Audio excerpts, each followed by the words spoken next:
अस्सलाम वालेकुम व्यूवर्स। आज हम chemistry 10th unit number 9 exercise में शॉर्ट क्वेश्चंस पढ़ते हैं। Question number 4, how dynamic equilibrium is established. सवाल नंबर 4, डायनामिक इक्विलिब्रियम कैसे कायम होता है। आंसर, इन रिवर्सिबल रिएक्शन, एक रिवर्सिबल रिएक्शन में the dynamic equilibrium is established before the completion of reaction.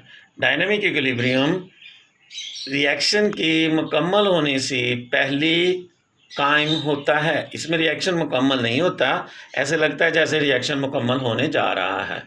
At initial stage, शुरू में, the rate of forward reaction का रेट इज़ वेरी फास्ट, बहुत तेज़ होता है। And reverse reaction is taking place at negligible rate, और reverse reaction ना होने के बराबर होता है। बट ग्रेजुअली, लेकिन Aahista Aahista, the forward reaction slows down, forward reaction slow होता जाता है।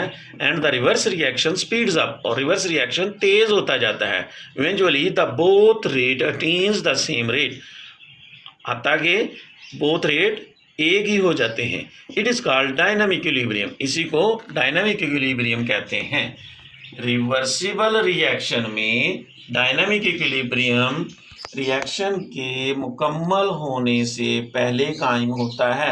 शुरू में फॉरवर्ड रिएक्शन का रेट बहुत तेज और रिवर्स रिएक्शन का रेट बहुत कम होता है। आहिस्ता आहिस्ता फॉरवर्ड रिएक्शन का रेट कम होता जाता है और रिवर्स रिएक्शन का रेट बढ़ता जाता है। आखिरकार दोनों रिएक्शंस के रेट बराबर हो जाते हैं। इस हालत को डायनामिक इक्विलिब्रियम कहते हैं।